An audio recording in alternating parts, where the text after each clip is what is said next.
Episode 8.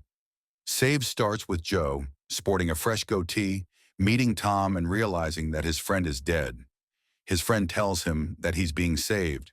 Joe doesn't believe it and screams. He wakes up, strapped to a table in a white chamber and hooked up to tubes and monitors.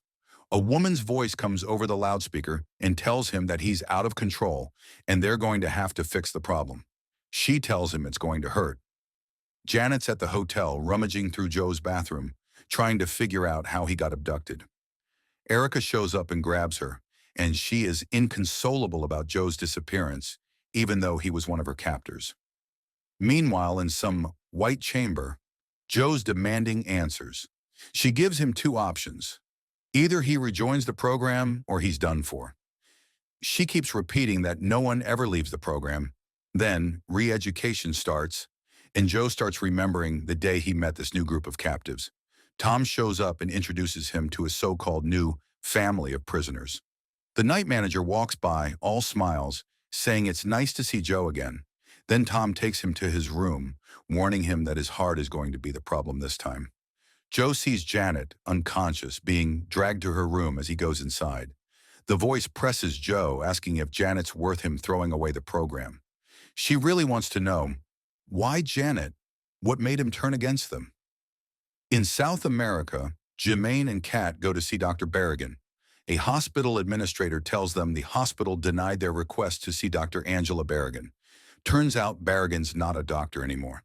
She's been locked up for 25 years, labeled as criminally insane. Jermaine asks about the program, and Samper spills the tea.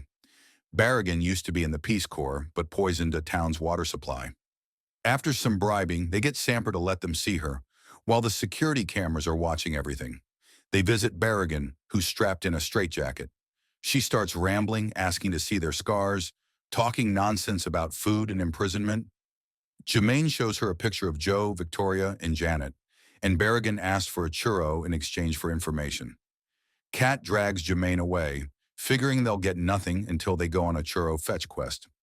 Moira, in her room, adds Joe's disappearance to her giant wall of info. Chadwick Boseman walks in, and it's awkward due to the murder-for-hire thing. Graham tells her that he could have lied, but he didn't. He wants her to know who he really is, and won't hide from his past. Janet goes back to Joe's room, finds the sketch he made that looks nothing like her, and crumples it up. I guess now she's angry at him again. The voice keeps pushing Joe to come back, telling him the program and the world need him. She tries to make him see what he's giving up. Joe sees a vision of Janet standing over him, caring for him, and he confesses his love for her, asking her to wait. But Janet warns he has to accept the situation. A nurse comes in, and it's Shannon. Joe starts wondering if she's actually dead. He's unsure if she's real or just there to relay program orders. She reminds him, again, that no one ever leaves. Joe flashes back to when Tom took him to a special meeting. Only a few people show Joe's potential. They meet with a woman, the director, who calls Joe Father Tucker and says they need him. When Joe says he's the ultimate team player, she tells him he's the future. Jermaine and Kat track down the churro shop. While Kat checks it out, Renby spots a missing person poster with Joe's face on it. They realize Berrigan was guiding them here. They talk to the priest, who confirms Joe was a priest. The government took him, accusing him of helping rebels. He shows them a photo of Joe being taken by men in blue jumpsuits.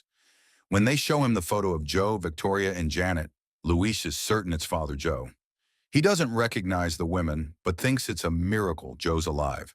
Bill is drinking at the hotel bar, finds some cigarettes, and thanks the security cameras as he lights one. Erica walks in, but when Bill invites her for a drink, she brushes him off, saying he's worthless now that Joe's been exposed. Erica even tells him no one would care if he died, then walks away. Joe wakes up and Shannon welcomes him back. She says she can be whoever they need her to be. She talks about how her father recruited her and gave her purpose, but Joe argues that he already had purpose, and the program stole it from him. He recalls that he had hundreds of people relying on him, but Victoria questions his commitment to the church. Joe flashes back to the day he shot a man in a hotel room, then tore off his priest collar. Kat and Jermaine return to Berrigan, asking her about the photo of the men in blue. She claims she was never kidnapped and the doctors said it never happened. She turns to the security camera, shouting that she was never part of the seven or indoctrinated into the program. Berrigan says her life was taken from her and then goes wild, attacking Kat. The orderlies haul her away as she screams, telling them to find the town and the program. They agree to get her out of there in order to find Janet. In his room, Bill talks to the surveillance cameras, asking why they put him with a bunch of crazies.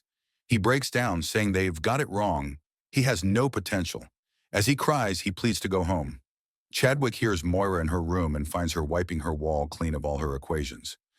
She's upset, saying none of it matters anymore, and thinking that Chadwick no longer sees her as important. He reassures her that she is one of the 3 hottest girls in town and kisses her, but she stops him and asks him to leave. Downstairs, Moira is tending to Charlie's wound, while Erica reviews Janet's dossier, confirming that Janet's exactly who she claims to be. But Moira suspects the files were planted and Janet's story could be false. They consider whether Bill could be a mole, but dismiss the idea, thinking he's irrelevant. Little do they know, Bill is listening. He walks to the edge of town, lights a cigarette, and notices the wind blowing his matchbook toward the pain field. Chasing after it, he realizes he's crossed the barrier and runs, only to stop and wonder where he's even going. Realizing he's headed nowhere, Bill turns around and walks back into town. Jermaine and Kat return to find Berrigan gone. Samper tells them she was taken away an hour ago and then refuses to say any more. Bill goes back to his room and addresses the camera. He insists that coming back should prove something to them, but gets no response.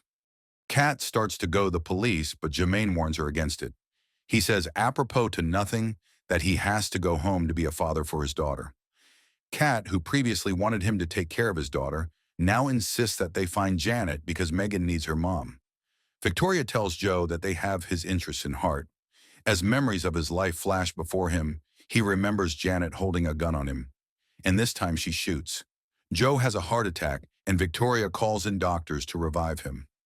Joe sees himself behind them, telling Victoria that he's alive. Tom appears to Joe and points out that he already thought he was dead. Joe insists he wants to live and wonders if he chooses the program, he can live. Tom says there's no free will, and the program chooses, not the participants. He then says it's time to go and walks away with Joe. They are back in the town street, and Tom tells his friend that they won't see each other again. He says goodbye and they hug it out. It's a tender moment. They shared some kidnapping times over the years. In the White Chamber, Joe has disappeared. Episode 8 is in the history books. Joe's stuck in an endless loop of join us or die, while Jermaine and Kat bribe mental patients with churros.